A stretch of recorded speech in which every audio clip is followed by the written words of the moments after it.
Allez, on plonge directement dans le vif du sujet.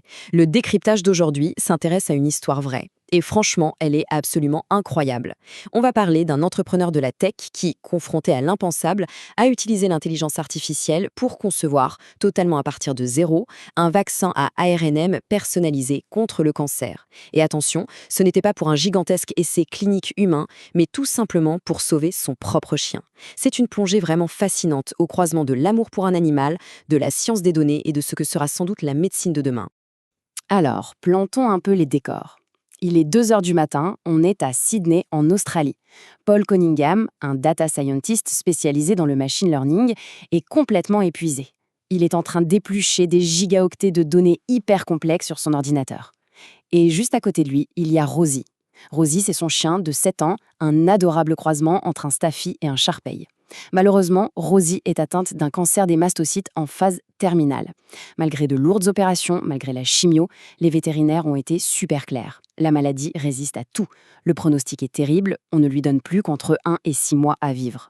C'est le genre de nouvelle qui briserait le cœur de n'importe qui et qui, en général, marque le début d'un très douloureux au revoir. Sauf que voilà, Paul refuse catégoriquement d'accepter ce verdict médical. Et c'est là que son parcours professionnel devient vraiment la clé de cette histoire. Ça fait 17 ans qu'il travaille dans l'intelligence artificielle. Il a créé des solutions pour des banques, pour la défense australienne. En gros, son métier au quotidien, c'est d'apprendre aux machines à résoudre des problèmes ultra complexes. Du coup, il se dit, si ces algorithmes peuvent optimiser des chaînes d'approvisionnement à l'échelle mondiale, pourquoi est-ce qu'ils ne pourraient pas l'aider à décoder un cancer ? Face à l'impuissance de la médecine vétérinaire classique, c'est devenu son obsession absolue. Et c'est bien là pour le mystère au cœur de notre analyse. Sans avoir la moindre petite formation biologie, Paul a tout simplement ouvert GPTG. Sa toute première question, tapée au beau milieu de la nuit, était toute bête mais chargée d'un immense espoir. Il a demandé « Comment pourrais-je guérir le cancer des mastocytes chez les chiens ?» Ce qui a suivi, c'est un très long processus de réflexion à deux. L'IA est devenue un véritable partenaire de recherche, prenant presque par la main un novice total en biologie pour l'emmener sur un territoire scientifique complètement inexploré.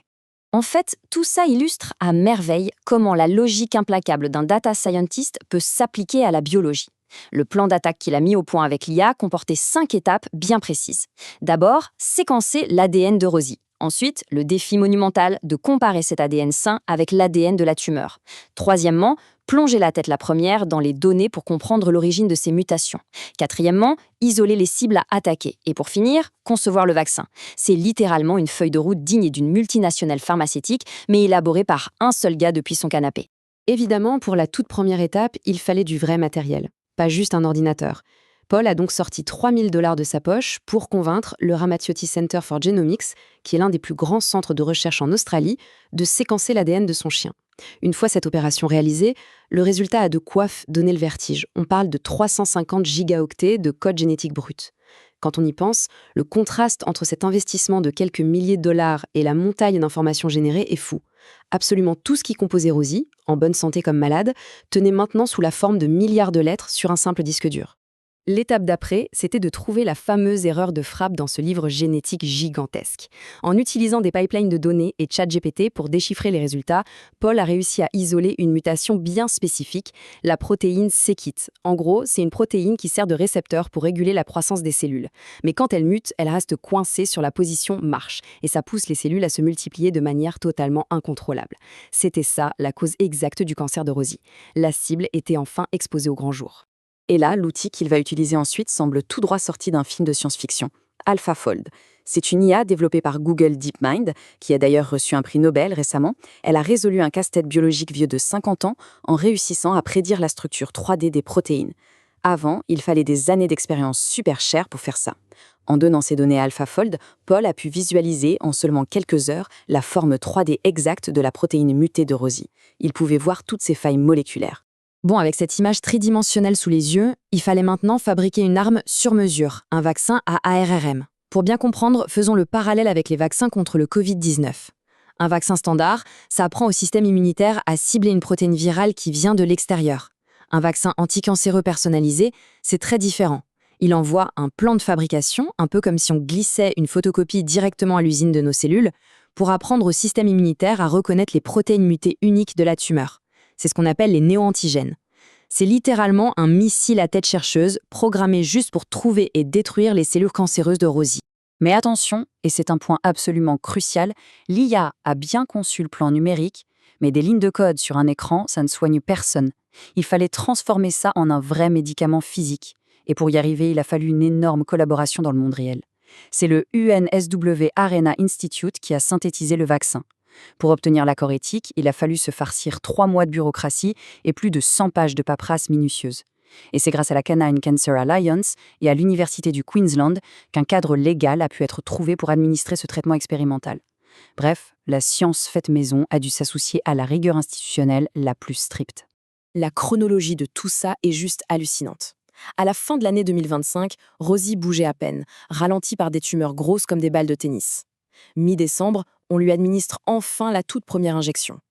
Et là, fin janvier 2026, soit à peine 7 semaines plus tard, le miracle scientifique a lieu. Certaines tumeurs avaient rétréci de 75%.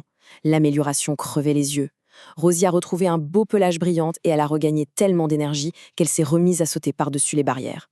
Son vaccin créé de toutes pièces fonctionnait pour de vrai. Ce qu'on observe avec cette histoire, c'est un changement de modèle monumental. Si on regarde l'industrie pharmaceutique traditionnelle avec ses géants historiques, développer un vaccin personnalisé, ça coûte entre 100 000 et 300 000 $ par patient. Ça demande des armées entières de chercheurs et des années de développement.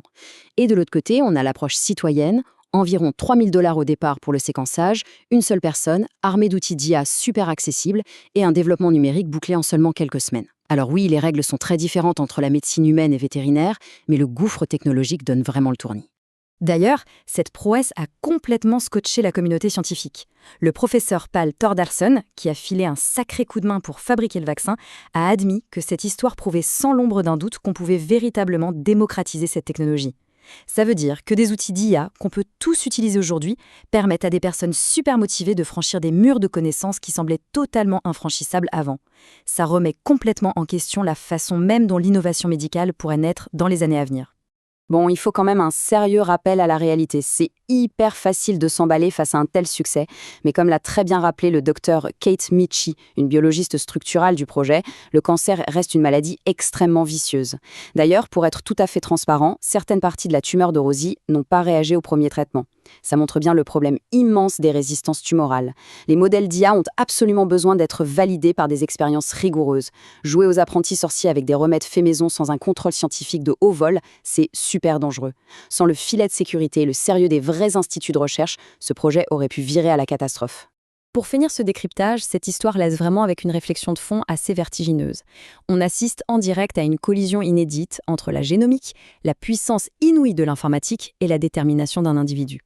Pendant que les géants pharmaceutiques dépensent des milliards pour démocratiser cette médecine sur mesure pour les humains, les vieilles barrières explosent à vue d'œil. Si une IA, depuis un simple salon, permet de concevoir une thérapie ciblée révolutionnaire, à quelle vitesse les prochaines découvertes médicales vont-elles arriver? Et surtout, comment va-t-on encadrer cette nouvelle ère de la biotechnologie de salon? C'est la grande question qui va très certainement redéfinir la santé de demain.